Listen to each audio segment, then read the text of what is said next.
the boats, Prime Minister?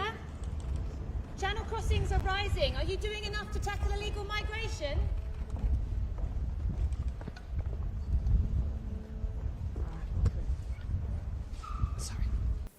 Well, here is the Prime Minister. Let's listen in to what he's got to say today. It's really fantastic here to Lancaster House. And it was right here, earlier this month, that the UK convened leaders from across Europe, in fact in this very room, together with President Zelensky, to support a just and lasting peace in Ukraine.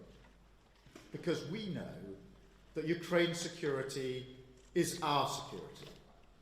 And we can only deliver it by taking bold action at home, with the highest sustained increase in defence spending since the Cold War, and also by working together with our international partners. Now, the same is clearly true for the security of our borders. Illegal migration is a massive driver of global insecurity. It undermines our ability to control who comes here. And that makes people angry. It makes me angry, frankly, because it's unfair on ordinary working people who pay the price, from the cost of hotels to our public services struggling under the strain. And it's unfair on the illegal migrants themselves, because these are vulnerable people being ruthlessly exploited by vile gangs. So look, we must each take decisive action in our own countries to deal with this. Nobody can doubt that the people we serve want this issue sorted.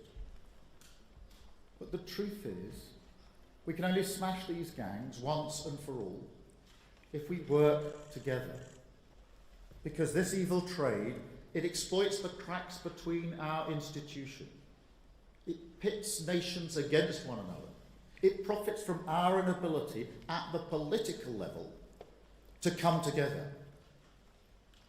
And that's why, from the moment I took up office, I said the UK would convene this summit. And I'm really delighted to be joined by all of you here today. We got representatives from more than 40 countries across the world. There's never been a bigger gathering of people on this issue, building a truly international effort to defeat organised immigration crime. And let me tell you why this matters, and take you back to a visit I made as a relatively new Member of Parliament back in 2016 to the camps on the outskirts of Calais. I can still remember it in my mind's eye.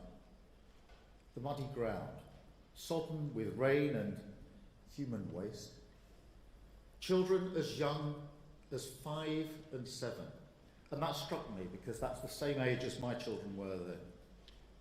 Huddled together in freezing temperatures with almost nothing to keep them warm. Now, of course, that infamous camp has long gone. But the evil of the people smuggling businesses that put people there, that remains. The gangs remain. The exploitation of desperation, of misery, of falsehood, that all remains. And there's nothing progressive or compassionate about turning a blind eye to this. There's nothing progressive or compassionate about continuing that false hope, which attracts people to make those journeys. That we've got to get to grips with it once and for all. That's when I spoke at the Interpol meeting in Glasgow last year. I said we need to treat people smuggling as a global security threat, similar, if you like, to terrorism. We've got to bring to bear all the powers we have at our disposal in much the same way that we do against terrorism. Now, before I was a politician, I was the Director of Public Prosecutions in England and Wales. And we worked across borders throughout Europe and beyond Europe to foil numerous plots, saving thousands of lives in the process. We prevented planes from being blown up across the Atlantic and brought the perpetrators to justice. So I believe we should treat organised immigration crime in exactly the same way. I simply don't believe that organised immigration crime cannot be tackled. So we've got to combine our resources, share intelligence and tactics, and tackle the problem upstream at every step of the smuggling journey, from North Africa and the Middle East to the high streets of our biggest cities. And look, to that end, we have begun to make real progress. Since I came into office, the UK has reset its entire approach to international collaboration. I put smashing the gangs on agendas of international summits, showing that the UK now means business, working together with our allies, with you. We've struck new agreements and plans with so many of the countries represented in the room here today. Take our work with France as a good example. Now, previously, their maritime doctrine prevented French law enforcement from responding to small boats in shallow waters. But now we're working with them to change that, to make sure we get new border patrols and specialist units on the French coast using state-of-the-art surveillance technology.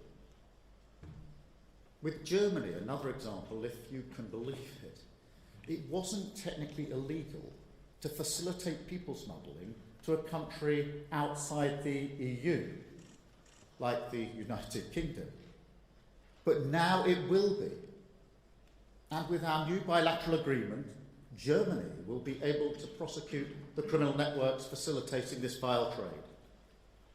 Just a few examples of the international collaboration that's so important to taking this challenge on.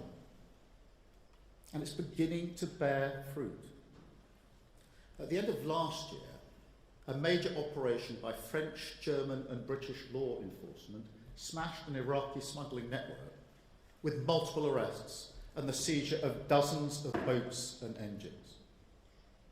In Amsterdam, a man was arrested on suspicion of supplying hundreds of small boat parts to people smugglers. That was a joint operation by our National Crime Agency, together with Dutch and Belgian police.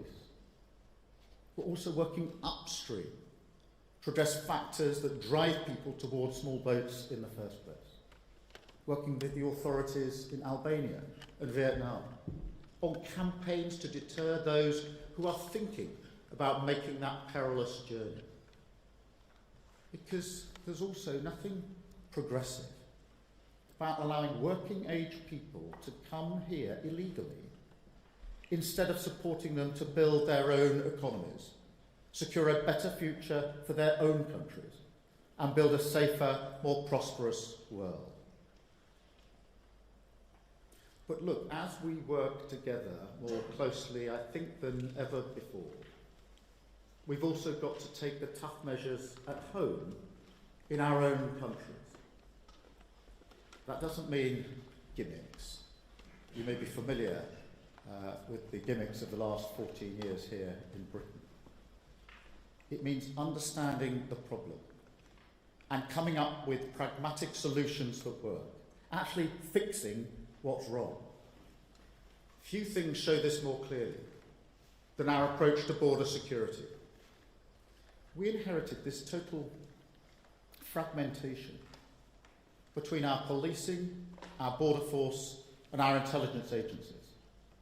A fragmentation that made it crystal clear when I looked at it that there were gaps in our defence, an open invitation at our borders for the people smugglers to crack on. To be honest, it should have been fixed years ago. But we're doing it now with our new Border Security Command, led by Martin Hewitt, who many of you, I think, will know. We are recruiting hundreds of specialist investigators from across our police, our border force, and intelligence services, creating an elite border force, working with our international partners, ending the fragmentation. Over £150 million invested over the next 2 years. and new powers and criminal offences to get the job done. So the police will be able to seize the phones and devices of migrants arriving on our shores and gather intelligence about the smugglers. The police will be able to act when they've reason to believe preparations are being made for criminal activity, instead of waiting for a crime to happen before they can act. And it will be an offence to endanger lives at sea, to prevent more tragic deaths in the Channel. We're also deploying resources away from the Tories' wasteful Rwanda scheme, a scheme that spent over £700 million of taxpayer money to remove just 4 volunteers. Now, you know, even if that scheme had gone well, they were claiming that they might remove 300 people a year. Well, since coming to office, I can announce today we've returned more than 24,000 people who have no right to be here. That would have taken the Rwanda scheme 80 years to achieve. That's what I mean about not giving in to gimmicks. Just focusing our efforts and resources on the nuts and bolts of removing people, getting the asylum system working properly. That's how we've delivered the highest return rates for 8 years and the 4 biggest return flights ever. We're also ramping up the deportation of foreign national offenders, with a new team of specialist frontline staff going into our prisons, speeding up the removal of prisoners who have no right to be in this country. Now, all of this is providing a real disincentive to people thinking about coming to Britain illegally. But if we're talking about incentives, we need to talk about the people smugglers as well. Because they don't care about borders. They don't care about the people that they traffic. They don't care about our country and our people. They only care about one thing: money. They make huge profits out of ruining people's lives. A few months ago, I went to see some of the boats that had been seized at the NTA headquarters. Now, we call them small boats, but honestly, they're not worthy of the name boat. I don't know what you would call them. To me, they look like death traps. Flimsy, rubber, no firm structure. You wouldn't even let your children climb aboard, even for a second, in shallow water. Seriously, if they were a car, they'd be off the road in minutes.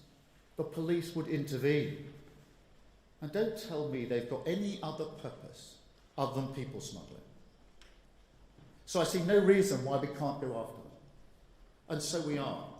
We've seized hundreds of boats and engines, driving up the costs for the smugglers. We've taken down 18,000 social media accounts. That's 10,000 more than last year, disrupting the way smugglers promote their services.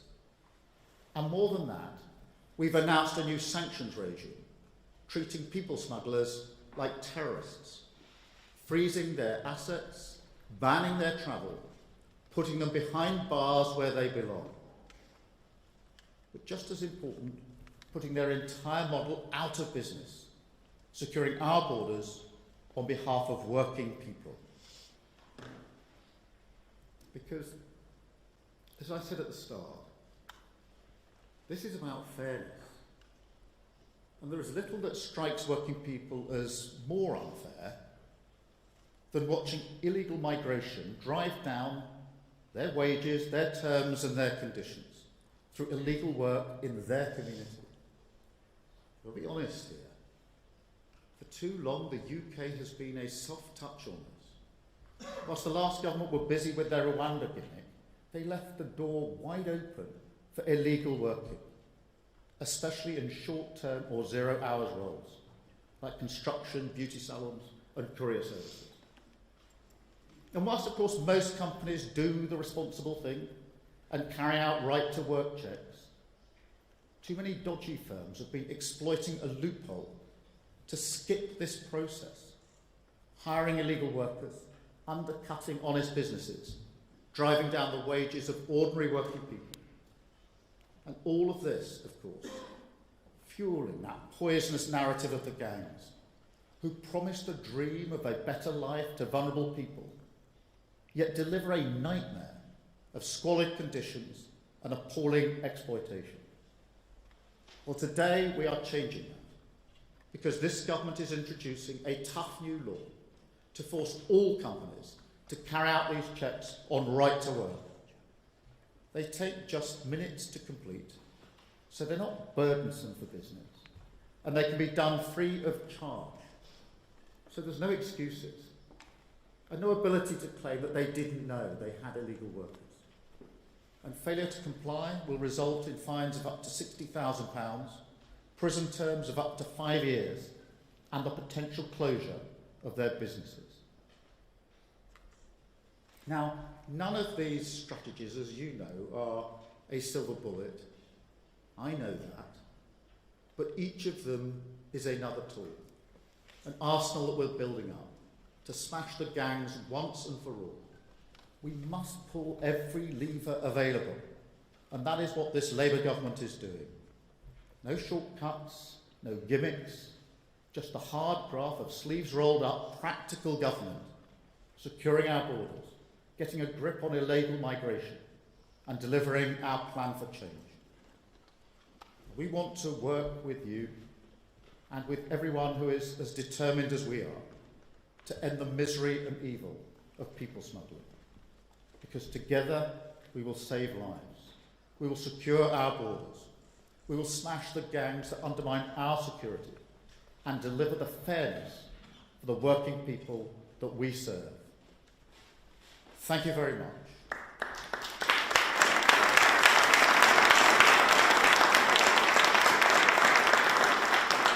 Now we're going to see a short video from the Prime Minister of Italy, Giorgia Meloni. Good morning, everyone. I wish to thank Prime Minister Starmer and my friend Keir for his invitation to this important summit dedicated to border security. It is a priority that Italy and the United Kingdom jointly share, a priority that represents an essential focus on the bilateral cooperation between our nations, because we both are convinced that our freedom and the prosperity and well-being of our people do depend on security. Keir and I agree that border security also, and above all, depends on governing migration flows and combating massive irregular immigration, a global phenomenon which affects Europe in particular, both within and outside the EU borders. This is why our government have long been working together to defeat the criminal organizations that exploit and profit from people's despair and legitimate desire for better living conditions. We are uniting our efforts, making policy forces, intelligence service and judicial authorities speak louder, because our common goal is to target the problem at its very heart, namely the profits made by boatmen smugglers and traffickers. And we are doing so by following that extraordinary intuition of two Italian great judges, Giovanni Falcone and Paolo Borsellino, which is summed up in the words "follow the money," and which has become an international model. Equally crucial in this respect is the strengthening of Europol's and Eurojust's cooperation with third countries. We're also working together to address the root causes of migration and thus guarantee the right not to migrate. This means building a model of cooperation with the countries of origin and transit of migration flows so that they can prosper on the resources they own. And I am very satisfied from this point of view with our excellent cooperation with the United Kingdom in the framework of the Rome process, notably on the front of assisted voluntary returns.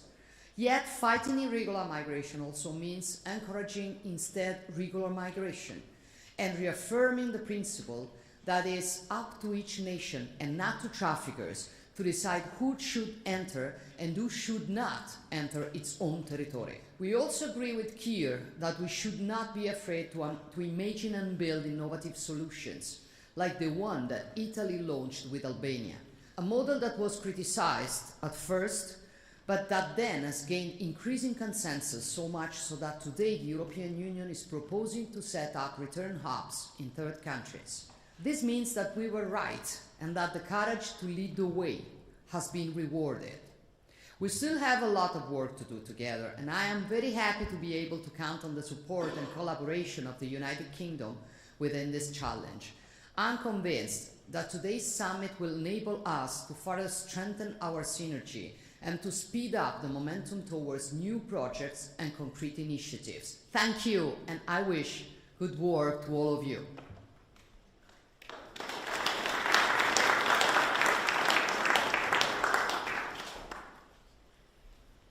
Thank you very much. Thank you, Prime Minister. Thank you to the Italian Prime Minister. And good morning, everyone. Can I thank everyone for travelling here from all over the world? Interior ministers, senior law enforcement delegations from over 40 countries and organisations. We are so pleased to welcome you to London and here to Lancaster House for this, the first summit of its kind on organised immigration crime and border security. And to have so many people come from across the world shows the seriousness with which all our countries are taking these issues, but also bluntly how much more together we need to do. Of course, we are not the first generation to grapple with international migration, the societal, economic, security consequences that flow, and through the centuries, of course, people have travelled across borders to work, to study, join family, to flee war or persecution, to escape poverty, to seek a better life or a different future, to chase new resources, or to forge new nations. But in recent years, we have seen new and serious patterns and scales of irregular and illegal migration, causing major challenges for border security, for national security, for the rule of law, for countries and the economy across so many of our countries, in source, in transit, and in destination countries alike. And two factors have accelerated and changed some of the challenges our countries face. Firstly, technology. The physical distances between nations and continents may not have changed, but technology has made the world feel a lot smaller. Organising journeys can be faster and easier than ever, and the details of a different future is suddenly right there on a smartphone in the palm of your hand. And the second factor is the emergence of a vast and ruthless criminal industry that stretches across borders and across continents, worth billions of pounds. The criminal smuggler and trafficking gangs who profit from undermining our border security, our national security and the rule of law, and from putting lives at risk, have grown and stretched across the globe. And every country here will have different stories to tell and insights to share. But across all of our countries, we've seen that organised immigration crime posing a significant and growing global threat with far-reaching consequences for us all, breaking our laws, undermining our security and our cohesion. From the source countries where gangs prey on the vulnerable, to transit countries where people and equipment pass through towns and borders unchecked, to destination countries managing the financial, the social and the criminal fallout, no part of the journey is untouched. And those gangs, profiting from what is a vile trade in human beings, are exploiting more people than ever before. You've heard from our Prime Minister what that means for us here in the UK. And in just 6 years, we've seen a criminal industry organising the small boat crossings take hold along our borders. 300 people crossed the channel on flimsy, dangerous small boats 6-7 years ago. But 4 years later, that rose to over 30,000. An increase, a 100-fold increase, powered by smuggler and trafficking gangs. The gangs who advertise on social media false promise of illegal jobs, gangs who organise the logistics, the fake papers, The illegal finance networks to take everyone's money have thousands of pounds. The supply chains, the flimsy rubber boats, the engines, and perhaps for us one of the most disturbing things of all, for us and for France, for the Calais Group, to see some of the fake life jackets, including fake life jackets for children that would not keep anyone afloat in the cold sea. And then the organisation along the beaches of France, the violence, the increasing and outrageous violence against law enforcement. And to give you the example of how they run some of those organisations, we've seen the small boats, the flimsy rubber boats, take off as taxi boats, make people wait in the freezing water, in the freezing sea. So they then wait to be picked up, to climb onto the boats, and then overcrowd the boats, with women and children put in the centre of the boat can then fold in, and it's the women and children who get crushed. If the fuel in flimsy containers then leaks and mixes with salt water, that can cause terrible, terrible burns. And then we've seen children crushed to death, and yet the boat carries on. And that shameful, disgraceful crime where criminal gangs have profited from those lives being lost. And that's why we cannot let that carry on. All of your countries will have the different stories of the way in which the gangs are exploiting people into sexual exploitation, into slave labour, into crime, the way in which the gangs are using new technology, not just the phones, the social media to organise, but even the drones to spot where the border patrols are, the operations along the land borders across continents. But it is governments and not gangs who should be deciding who enters our country. And those gangs are operating and profiting across borders, so we and our law enforcement need to cooperate across borders now to take them down. That's why, as you've heard from our Prime Minister, we are strengthening our laws here in the UK, bringing in new counter-terror powers so we can seize phones, investigate preparatory acts, so we can crack down on the illegal working and modern slavery, and establishing our new Border Security Command. But we know that strengthening our border security means working with all the countries on the other sides of our borders, not just standing on our shoreline shouting at the sea. We know too that no country can do this alone, and that is why the partnerships and everyone gathering here is so important. So today we will talk about what to do to tackle this vile trade in human beings, how we choke off the supply chains, the false papers, how we go after the money, how we take down the advertising, and how we disrupt, how we pursue, how we prosecute, how we pursue this global battle against a trade in people. It is our determination to do this together. The alliances that we build across our borders can be stronger than the criminal gangs who seek to undermine us. So thank you all for joining with us in this event today, this first summit. We have so much work to do during the course of the day, so many conversations to have, but thank you so much for being part of it, and I look forward to hearing everyone's views during the conference today. Thank you very much.